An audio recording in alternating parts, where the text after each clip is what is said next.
noite, estimados telespectadores. Boa noite, estimados internautas. Sejam todos bem-vindos a mais um programa Mais Saúde. Hoje nós iremos trazer um tema bastante importante e vital para a vida, porque iremos tratar de doenças cardíacas, doenças do coração, e todos nós bem sabemos a importância deste grande órgão. E hoje estamos com o nosso convidado, o generoso. Doutor, vamos juntos debruçar em torno do coração e vamos, sim, apercebermos ou então termos uma compreensão daquilo que são as doenças no seu todos que afetam o nosso coração e vamos, de alguma forma, trazer informações atinentes a este órgão, atinentes à nossa saúde. Para começar, boa noite, o meu ilustre convidado, doutor Generoso, boa noite. Boa noite, muito obrigado. Seja bem-vindo e vamos logo, estamos curiosos, estamos ansiosos em perceber o que é que realmente seriam então as doenças do coração. O que é que seriam as doenças cardíacas? Doutor, vamos a isso. Ok, gostava de fazer uma apresentação completa do meu nome. Eu sou Generoso André Manuel, eu sou um técnico de saúde. No entanto, o que diz respeito à doença cardíaca, são todas as doenças que afetam esse órgão bastante importante, que nós chamamos de órgão bomba. É bomba, que ele fica doente. É um órgão que garante a fluidez do sangue para todo o corpo, mas também esse órgão, apesar de salvar os outros, também fica doentão. São todas doenças que afetam o coração. Muito obrigado. Como bem já ouvimos, são todas as doenças que afetam o coração. Mas é importante, antes de entrarmos na essência de doenças que afetam o coração, tentarmos perceber um pouquinho sobre o historial desse conceito de doenças que afetam o nosso coração. Como é que começam esse debate? Ou seja, como é que começam os estudos dessas doenças cardíacas para a gente tentar perceber e poderá fazer também uma ponte sobre o funcionamento, porque não adianta simplesmente falarmos das doenças sem entender, então, como é que é o funcionamento deste coração. Então, vamos começar mesmo por atacar aquilo que é o historial das doenças cardíacas e assim fazemos uma ponte para aquilo que é o funcionamento do nosso coração. Dizer que o coração é um órgão que é composto por vários músculos. Então, é um órgão musculoso. Ele tem peso mais ou menos de 400 gramas. Se não quisermos pesar, então podemos comparar com um punho, né? Pulso de um homem, né? De um homem, não de um adolescente, de uma criança, não, mas de um homem. Então, mais ou menos, ele pesa 400 gramas. E esse coração foi estudado pela primeira vez pelo Dr. William Harvey. William Harvey foi a primeira pessoa, em 1567, que procurou estudar o coração. Impressionou-me bastante a uma conclusão que ele chegou, primeiramente. Ele diz assim, quando foi observando os movimentos, os batimentos do coração, ele não sabia onde começar, para começar a contar, né? Não soube onde começar. Ele, relacionado a isso, ele diz: me levou a pensar que somente Deus é que podia perceber o funcionamento do coração. Para o Dr. William Harvey, os batimentos do coração era um mistério, porque os batimentos eram contínuos, não tinha paragem, não tinha como começar. Podíamos comparar com uma roda circular. Você não tem ponto de partida. Então, William Harvey, ele chegou a essa conclusão, que somente Deus é que podia perceber os movimentos do coração. Impressionou bastante essa parte.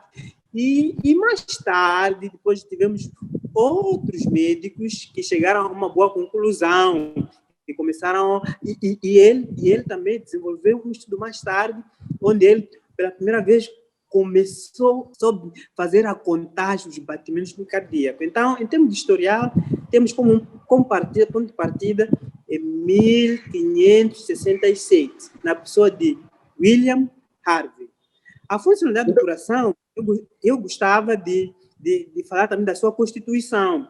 Esse órgão de 400 gramas é composto por 4 cavidades grandes, importantes. Temos 2 aurículas, que nós dizemos as cavidades de cima, e temos 2 ventrículos, que são as cavidades de baixo. E esse órgão, essas cavidades, são contadas a partir de um corte longitudinal, de cima para baixo. Então, quando cortamos esse órgão, de cima para baixo, conseguimos ter as 4 cavidades, tanto do lado esquerdo e lado direito. Lá de parte de cima, e depois fazemos o corte longitudinal, né, ou transverso, para quem queira chamar de transverso. Então, nos cortes, nesses 2 cortes, nós temos 4 cavidades. Então, a sua funcionalidade. O coração carrega o sangue venoso, começando do lado direito. Cavidade de baixo, que é o ventrículo direito. O sangue está cheio de dióxido de carbono, vai para os pulmões, onde é purificado e deixa de ser um sangue carregado de dióxido de carbono e adquire oxigênio. Sabemos que nos pulmões é lá onde acontecem as trocas gasosas, em que entra o oxigênio e sai dióxido de carbono. E o sangue recolhe dióxido de carbono de todo o corpo e vem descarregar nos pulmões. E lá, por sua vez, ele recebe o oxigênio que está a sair da atmosfera, e ele recebe e não volta pelo mesmo caminho, que é no coração, lado direito. Este sangue que sai dos pulmões é recolhido através de veias pulmonares, tanto à esquerda e direita, e desce, vai para a cavidade de cima, que é a aurícula, e dessa aurícula esquerda. E esse sangue está na aurícula esquerda, já está carregado de oxigênio, desce para a cavidade chamada ventrículo, do mesmo lado esquerdo, e atravessa aqui no meio uma válvula que chamamos válvula mitral. E quando chega no ventrículo esquerdo, ali termina a pequena circulação. Na escola aprendemos como pequena circulação. E quando termina a pequena circulação, começa a grande circulação, que é chamada de circulação sistêmica, em que o sangue carregado de oxigênio sai do ventrículo esquerdo, vai para diferentes partes do corpo, tanto no rim, no cérebro, nos membros inferiores, todo o corpo, e é carregado pela grande artéria que nós temos no coração, que é a artéria aorta. Então, lá é distribuído. E lá depois de distribuir nos órgãos necessários para fornecer oxigênio, e o oxigênio esgota. Então, o sangue é necessário voltar para o coração. E quando volta para o coração, carrega o dióxido de carbono. Então, nós chamamos de sangue venoso. É um sangue de cor azul. E essa recolha é garantida através de 2 grandes veias. Temos veia cava superior. Essa veia cava superior recolhe todo o sangue da parte superior do cérebro, toda a parte superior do coração. E a veia cava inferior recolhe todo o sangue da parte inferior, dos membros inferiores, enfim. E volta para o coração, entra na cavidade de cima do lado direito, que é a aurícula direita, desce para o ventrículo do mesmo lado direito, e aqui no meio atravessa a válvula tricúspide. É necessário que eu fale também um pouco da válvula, apesar que mais tarde podemos falar. E as válvulas são órgãos, né? São parte de um órgão que tem a função de dar único sentido ao sangue, de modo em que, quando o sangue entra, desce para a cavidade de baixo, não pode fluir para a cavidade de cima, não pode regurgitar, não pode voltar para a cavidade de cima pelo mesmo trajeto. É sentido único. Para quem vive nas grandes cidades, já sabe isso, que é um sentido único. Sentido único é sentido único. Se é para ida, é para ida. Não é? Então, as válvulas têm essa funcionalidade de fazer passar o sangue, e quando o sangue passa para a cavidade de baixo, a válvula fecha. Muito obrigado. Bom, só uma questão mesmo, quando estava a descrever a fisiologia, o funcionamento, né, do coração, percebi que falou que o sangue era azul. Eu só espero que não criemos aqui algum tipo de mal. Estamos a falar de uma representação em cor azul e não um sangue necessariamente azul. Não sei se estamos juntos. Tá bom, estamos juntos. Pronto. Quando falo de cor azul, é uma maneira de diferenciar o sangue arterial, que é vermelho, e o sangue carregado de dióxido de carbono tem uma coloração não tanto azul, mas uma coloração um pouco como fosse preto. Não é? Como fosse preto, uma cor como fosse preto. Exatamente. Então, é um sangue não muito vermelho. Então, o sangue que circula nas veias não vermelho. Enquanto que o sangue que circula nas artérias, né, é um sangue muito vermelho, sinal de que há presença de oxigênio e o outro a presença de dióxido de carbono. Na generalidade, todo sangue tem que ser vermelho. Mano, isso vamos deixar claro, mas tem essa variante de tonalidade dada aquilo que é a sua composição, certo? Temos que, é óbvio, temos que ter a questão da tonalidade. O sangue muito vermelho, o sangue, se eu cortar uma artéria agora, vamos ter um sangue muito vermelho. Enquanto se eu pulsar uma veia, funcionar uma veia, vamos ter um sangue não muito vermelho comparado com o sangue arterial, o sangue que passa na artéria. Certo. Muito obrigado. Vamos avançar. Então, vamos agora entrar compreendendo esse sistema complexo de funcionamento do coração. Vou também pedir à produção, acho que vamos passar um vídeo mais demonstrativo para tentar elucidar aquilo que o meu convidado estava aqui a tentar descrever, um sistema bastante complexo e extraordinário, penso eu, na minha percepção. E do que realmente, quando falamos de doenças cardíacas, de que tipo de doenças estamos a nos referir? Ou seja, quais seriam os tipos, não é, dessas doenças? Quais seriam os exemplos dessas doenças cardíacas? As doenças cardíacas são as doenças que afetam o coração e gostava de frisar também um pouco mais, clarificar, em que hoje apenas estamos falando de doenças que afetam somente o coração. A posterior, no outro dia, iremos falar de doenças cardiovasculares, doenças que afetam o coração e também que afetam os vasos. E temos um leque muito grande das doenças cardiovasculares. Mas hoje apenas só queremos analisar as doenças que acometem apenas esse músculo. E nas doenças do coração, elas podem ser divididas por duas partes grandes. Temos as doenças de foro cardíaco, aquelas doenças que a resolução, o tratamento é através de uma operação, e temos as doenças médicas, que o tratamento é na base de medicamento. E dessas doenças médicas, temos arritmias. As arritmias são os batimentos acelerados, anormais do coração, né? Temos batimentos anormais. Então, são chamados de arritmias cardíacas. Temos também a taquicardia, batimento acelerado do coração. Arritmias são ritmos, né? Batimentos em ritmos anormais, e taquicardia é o batimento muito acelerado. Vamos supor, no adulto normal, eu gosto de falar no adulto desportivo, no atleta. Ele tem um batimento mais ou menos de 60 pulsos por minuto. Então, quando tiver esse adulto, atleta, se tiver uma taquicardia, que é o batimento acelerado, é normal, poderá chegar a 100 ou 120 batimentos. Então, aqui estamos perante uma taquicardia ventricular. Temos também uma bradicardia. Nesse adulto, que o seu coração bate 60 ciclos por minuto, quando o batimento estiver em bradicardia, um batimento baixo, então ele pode vir a bater 40, 45. Aí estamos perante uma bradicardia. E também podemos ter doenças do próprio nódulo sinusal.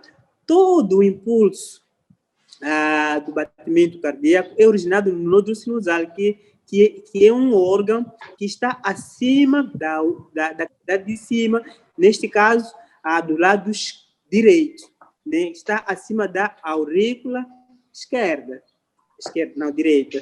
E esse nódulo, esse órgão chama-se nódulo sinusal. É a parte em que se garante a atividade elétrica. Então, quando temos, por alguma razão, temos uma doença que afeta esse órgão e fazendo com que o coração não tenha pulsos normais. Então, temos realmente essa doença. E nas doenças cardíacas que afetam o coração, realmente são várias, né? Temos as doenças valvulares, e essas doenças estão divididas em dois grandes grupos. Temos as doenças congênitas e temos as doenças valvulares. As doenças congênitas são aquelas doenças que aparecem sem uma justa causa. Só o fato de a pessoa ter nascido já lhes faz candidato de ter uma doença cardíaca, se haver os fatores. Claro que existem fatores como uma intoxicação, fator como a idade da gestante. Por essa razão, uma mãe acima da idade recomendada para se engravidar, se tentar se engravidar, o risco de nascer um filho com um problema cardíaco é maior. E também temos questões hormonais, a alteração das hormonas. Então, pode nos fazer com que possamos ter uma doença congênita. E as doenças congênitas afetam principalmente as crianças na faixa etária de 0 a 5 anos.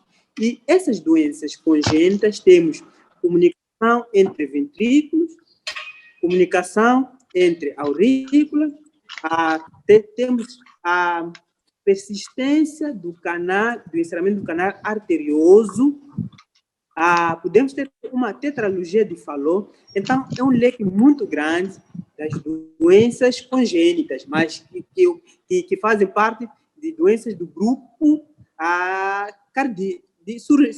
cirúrgico. E também as doenças valvulares, temos as doenças que afetam as grandes válvulas que nós temos no coração. Temos 4 grandes válvulas. Temos a válvula mitral, aquela que está do lado esquerdo. Temos a válvula tricúspide, que está no lado direito. Temos a válvula aórtica, que está na artéria aorta. E temos a válvula da veia pulmonar. E essas válvulas, o que acontece? Na veia pulmonar temos uma estenose. Essa válvula fica apertada. E daí podemos ter já complicações. Isso só o fato de estar apertado, deixar o seu diâmetro normal, isso já é uma doença. E temos também outra doença valvular, temos a insuficiência mitral. Temos insuficiência da válvula tricúspide e temos insuficiência da válvula aórtica. Então, em termos de tipos de doenças, temos essas. E porque temos essas principais doenças do fórum cirúrgico, assim como do fórum médico. Doutora, dá para perceber que é uma variedade são variedades, ou seja, uma variedade de doenças, não é? Em linhas gerais, quais seriam as causas das doenças cardíacas? Temos a primeira causa, que é causa desconhecida, no caso das doenças congênitas, mas as possíveis causas, as principais causas nas congênitas são desconhecidas, mas as possíveis causas nas congênitas temos questão de idade da mãe gestante. Se a idade for superior ou inferior à recomendada, podemos ter a doença congênita, a doença do coração. E também temos questões hormonais, alterações das hormonas, que é um processo muito vasto, também pode fazer com que possamos ter problemas cardíacos. Agora, nos adultos temos hábitos de vida. A obesidade pode ser um fator de risco para obtermos uma doença cardíaca. A hipertensão pode ser uma causa, um fator para podermos ter uma doença cardíaca.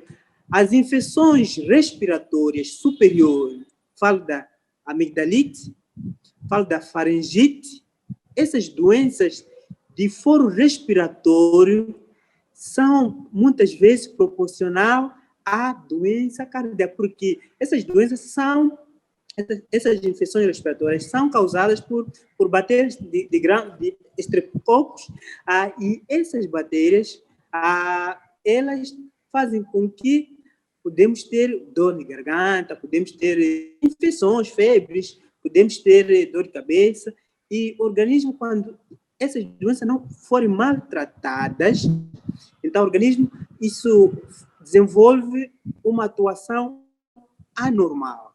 Vai fazer com que possamos ter uma inflamação nas válvulas.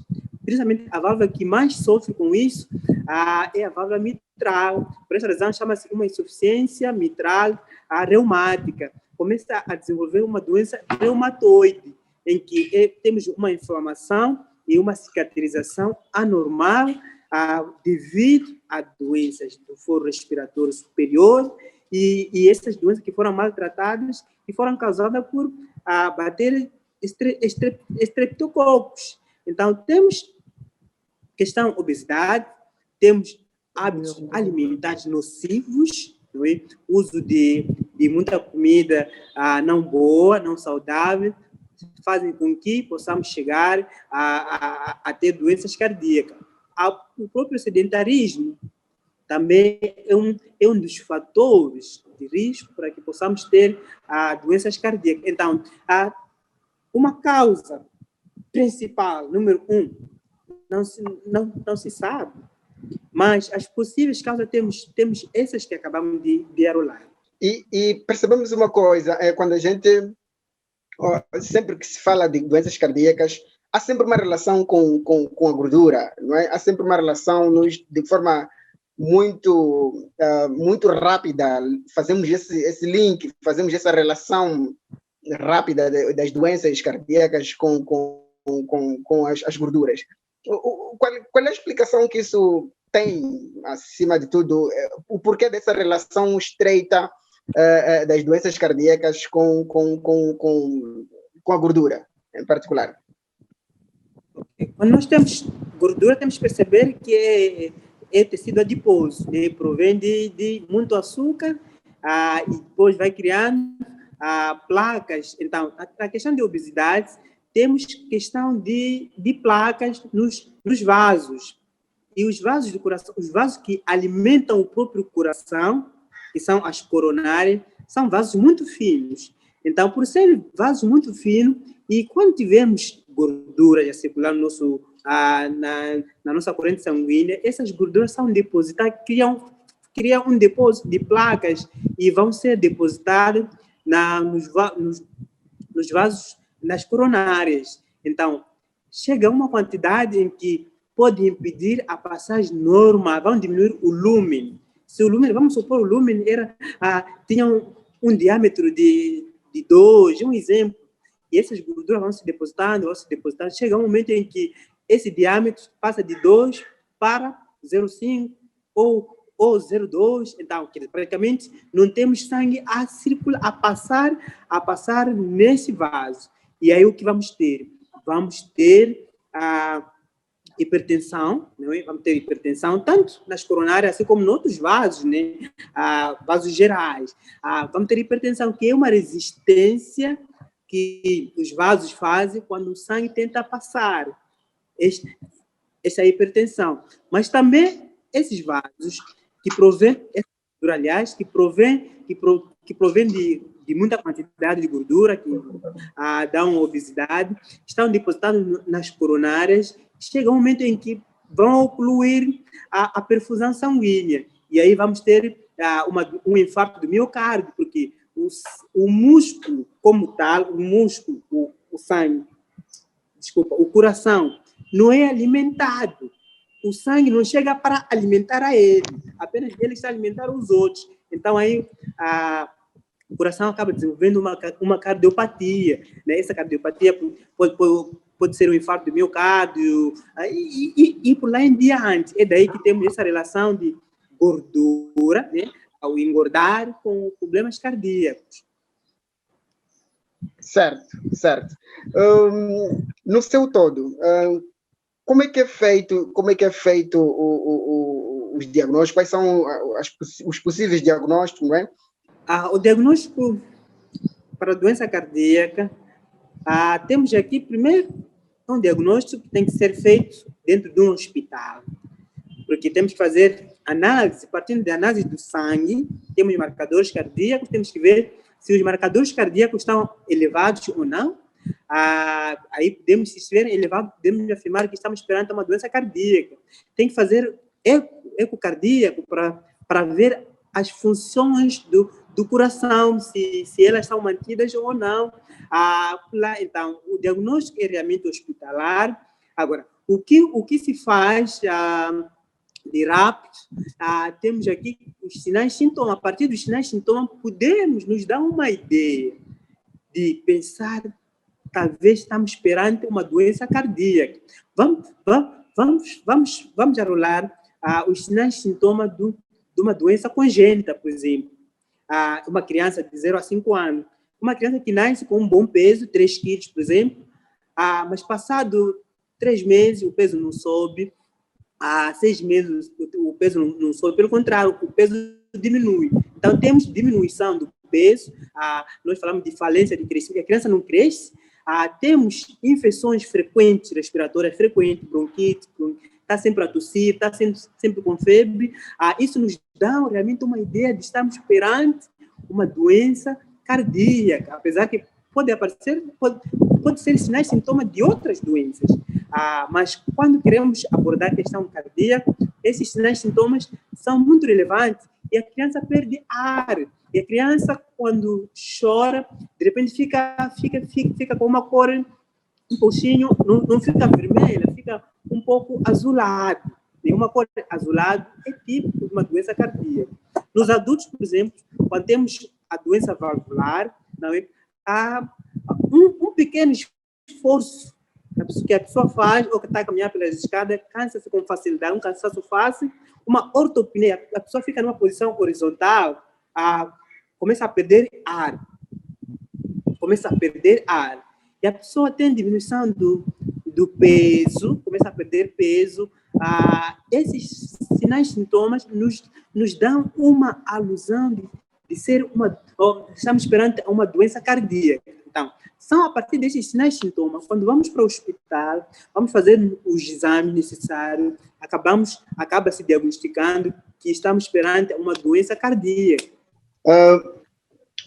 Após falar sobre os diagnósticos, importa-nos agora falar daquilo que são os tratamentos. Quais são os tratamentos para as doenças cardíacas que podemos ter, não é? De modo geral, quais são os possíveis tratamentos para as doenças cardíacas?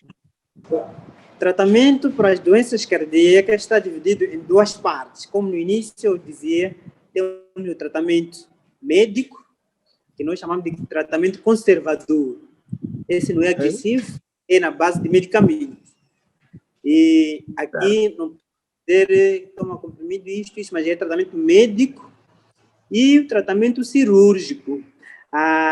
De acordo com as patologias, né, que afetam o coração, que falamos aqui atrás, deixam só frisar um pouco mais essas patologias cirúrgicas, no caso da comunicação entre ventrículos.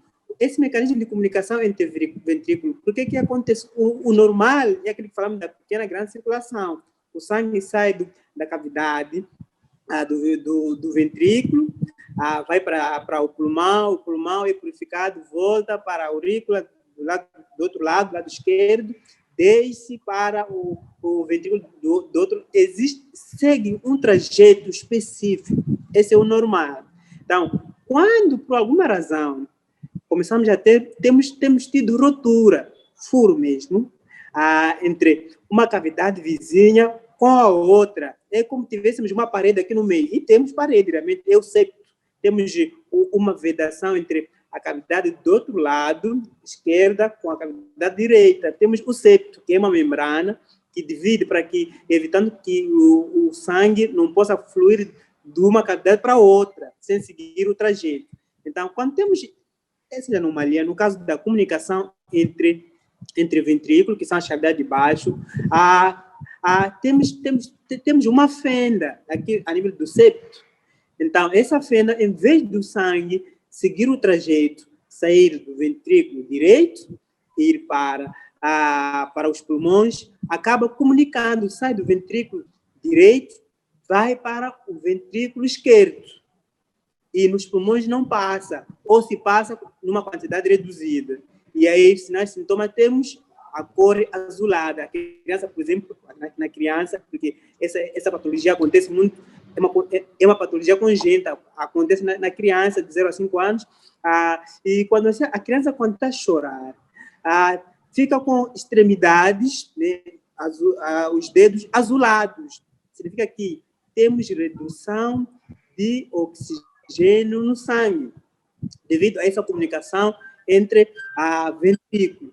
Também temos comunicação entre aurículas, cavidade de cima. O sangue, quando chega na cavidade de cima, que é do lado direito, em vez de descer para a cavidade esquerda, direita, do mesmo lado, neste caso, atravessando a válvula tricúspide, não, o que faz? Vai para a cavidade do lado esquerdo, que é a aurícula esquerda, através da fenda, cria-se uma fenda, uma erupção e vai fazer esse trajeto. E também temos o mesmo sinal e sintoma, temos cores azuladas, quando a criança faz muito esforço e chora, esgota seu oxigênio. E a manifestação, temos dedos azulados, extremidades azuladas. Quando colocamos um aparelho para medir a quantidade de oxigênio no sangue, vamos encontrar uma saturação baixa, quantidade de oxigênio baixa. Então, essas aqui que são as doenças cardíacas. Então, em termos de tratamento especificamente, temos 2 tipos, conservador, através de medicamentos, e temos cirúrgico. Esse tipo de patologia, por exemplo, em que temos uma fenda de uma cavidade comunicar com outra de uma forma desordenada, tem que se fazer uma cirurgia em que temos que ir fechar, temos uma membrana própria, chama-se PAT, temos uma membrana própria, um tecido próprio em que colocamos ali, suturamos e pronto, e aí o coração volta à sua funcionalidade original. E tocou mesmo na questão dos sinais e sintomas. Quando a gente falou dos diagnósticos, bom, importa, apesar do diagnóstico hospitalar e de abordagem médica, mas que orientação, que sinais e sintomas o cidadão comum, não é? Sem conhecimento básico da medicina, sem conhecimento sobre este complexo órgão, pode se aperceber ou então pode suspeitar que tenha um problema cardíaco.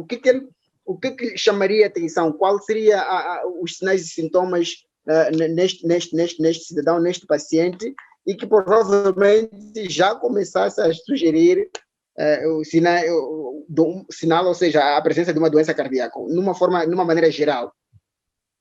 Obrigado. Sempre irei dividir na congênita e nas valvulares. Temos sinais e sintomas na doença congênita, neste caso de criança de 0 a 5 anos, normalmente, apesar que podemos ter congênita a chegar aos 10 anos, enfim. E primeiro temos a cor azulada. Vamos começar com os mais simples, que são difusos, que qualquer doença pode dar. Temos febre, temos infecções respiratórias frequentes, bronquite sempre, temos tosse e temos falência do crescimento, baixo peso. Temos a cor azulada depois do choro. Começamos a ter cores azuladas nas extremidades, esse é nas congênitas. E nas valvulares, temos um cansaço. Primeiro temos uma dor no peito. Segundo, podemos ter cansaço fácil, um pequeno esforço. Se a pessoa carrega um bidão, por exemplo, né, um adulto, um bidão de 20 litros, cansa-se com facilidade. Sobe escadas, 4, 5 escadas, onde termina as escadas já perde ar. Temos a questão de ortopneia. O paciente fica na posição deitada, por exemplo, na cama, quando fica deitado, perde ar. Então, para poder respirar, tem que estar na posição sentada. Este diagnóstico, apesar de ser um diagnóstico de anamnese, né, a partir de sinais e sintomas, nos dá uma sugestão bastante importante de uma doença cardíaca. E a seguir temos geralmente diagnóstico hospitalar, temos analítico, temos que fazer laboratorial, neste caso temos que fazer análise de sangue, temos que fazer eco cardíaco, temos que fazer eco transesofágico, enfim, para podermos chegarmos a esse diagnóstico. Muito obrigado. Bom, já mesmo caminharmos para a reta final, é importante trazermos aqui aquilo que são os cuidados, não é? Para um doente, por exemplo, um doente que já tenha sido diagnosticado. Antes de falarmos das prevenções, eu gostava de que falasse um bocado em relação àquilo que são os cuidados para um doente, por exemplo, que tenha sido diagnosticado uma doença cardíaca. Quais seriam? Ok, não sei se percebi bem a questão, mas os cuidados para termos, para evitarmos, vou começar para evitarmos as doenças cardíacas. Temos que tratar toda doença que pode nos acometer. Vamos supor as doenças respiratórias. A pessoa tem amigdalite, que é uma doença muito proporcional a uma doença cardíaca. A amigdalite, a pessoa tem que procurar tratar. Esta semana, lá no hospital onde eu trabalho, fizemos uma cirurgia de 10 anos a fugir à operação, mas como terminou é uma cirurgia mesmo, tivemos que operar as amígdalas. Então, esse comportamento de adiar tratamento cirúrgico ou tratamento médico é perigoso, pode nos dar problemas mais graves, como problema cardíaco. Um hipertenso tem hipertensão. Sabemos que a hipertensão é também muito proporcional à causa cardíaca, porque vão dilatando a cavidade do lado esquerdo e aí vai estragar as válvulas que nós temos, principalmente a válvula mitral também, e pode também estragar a válvula tricúspide, e aí começa a ter problemas de coração. A obesidade, temos que evitar a obesidade, por causa de risco de formar placas nos vasos. Temos de evitar o sedentarismo, temos que ter uma alimentação equilibrada, praticar exercício físico, isso ajuda bastante. E vou falar algo que eu muito gosto, vegetais, porque os vegetais, eles têm uma dupla ou múltiplas vantagens.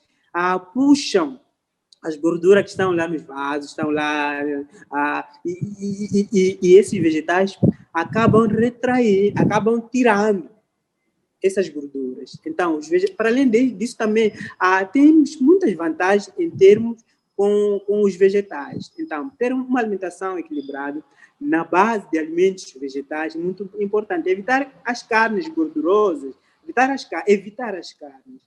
Enfim, agora, para um paciente que foi diagnosticado com uma doença cardíaca e tem que seguir todas as recomendações que o médico deu, a toma do medicamento vai ser fundamental. O esforço reduzido também será fundamental. Muito obrigado. Bom, não sei se gostava de deixar alguma recomendação especificamente sobre aquilo que, em torno das doenças cardíacas, como uma mensagem para os nossos internautas atinente a questões de saúde, conducente ou então um estilo de vida, não é? Para que possamos usufruir de um coração saudável que faça devidamente aquilo que é a sua função, que é de bombear o sangue para o organismo. Não sei se tem alguma mensagem a deixar aos nossos internautas. Muito obrigado. Gostaria de aconselhar os nossos telespectadores que não é o coração muitas vezes que mata você, mas é você que mata o coração. Alguém escreveu, e por isso eu gosto muito de citar essa parte. Não é o coração que mata você, mas você que mata o seu coração. Eu gostava de ler aqui um dado que tenho.